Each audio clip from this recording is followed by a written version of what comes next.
'Pag nasubukan ninyo yung recipe natin na ito ngayon, ay sigurado na ako na ulit-ulitin ninyo itong lutuin kasi nga napakalambot at kakaiba at talaga namang masarap. Kaya wag na nating patagalin ito at simulan na natin. So dito unahin nating gawin yung ating breadcrumbs. Ito yung gagawin nating pangkuting sa ating mga donut.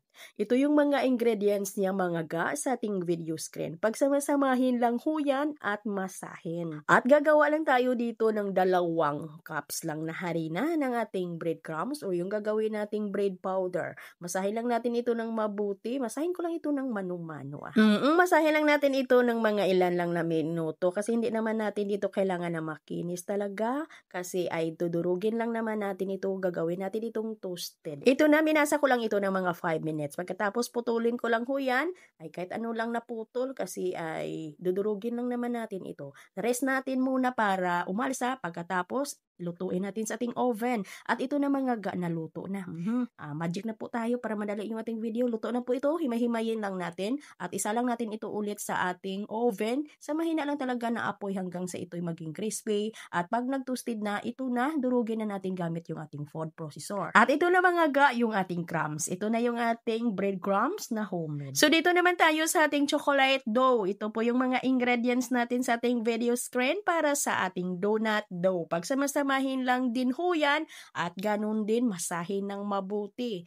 At pag sa dough roller machine ninyo ito ipadaan or masahin ng mano-mano, kailangan talaga na tunawin muna yung mga dry ingredients bago basahin yung harina. At nang sa ganun ay hindi naman magasmang yung ating dough kasi nga masahin nga ito ng mano-mano ninyo. At kahit idaan pa ito sa dough roller machine ay kailangan talaga na tunawin muna yung mga dry ingredients. At kung masahin ninyo ito ng mano-mano ay siguraduhin nyo lang mga ga na makinis yung inyong dough at sa ganun ay maganda yung alsa. At pagkatapos ko itong pakinisin ay agad ko na itong pinutol sa 35 grams lamang at agad ko na huyang pinigura ng pabilog at laparin at butasan natin ito sa gitna. At paalsahin muna bago natin ito lutuin sa mainit natin na mantika. Sa pagpalsa natin dito, depende sa ating room temperature. Pwedeng takpan ninyo yung inyong mga dough pag mahangin ang lugar ninyo. At nang sa ganun na hindi magkugas yung ating dough.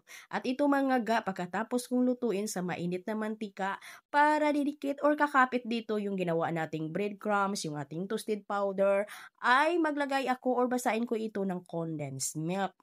Kung meron kang condensed milk na chocolate flavor, yung Jersey brand is okay. Pwede maganda dito gamitin at lalong masarap. At yung iba dito ay nilagay ko sa ating clamshell, ay pinang-drip ko dito yung condensed na nilagyan natin ng cocoa powder para maging chocolate. Kasi nga wala tayong available na Jersey chocolate flavor. Napakalambot talaga yung ating recipe ngayon. Kung gusto ka ditong gagawa ng kalahati lang ng ating recipe, yung kunti lang, walang problema, hatiin mo lang yung ating mga ingredients.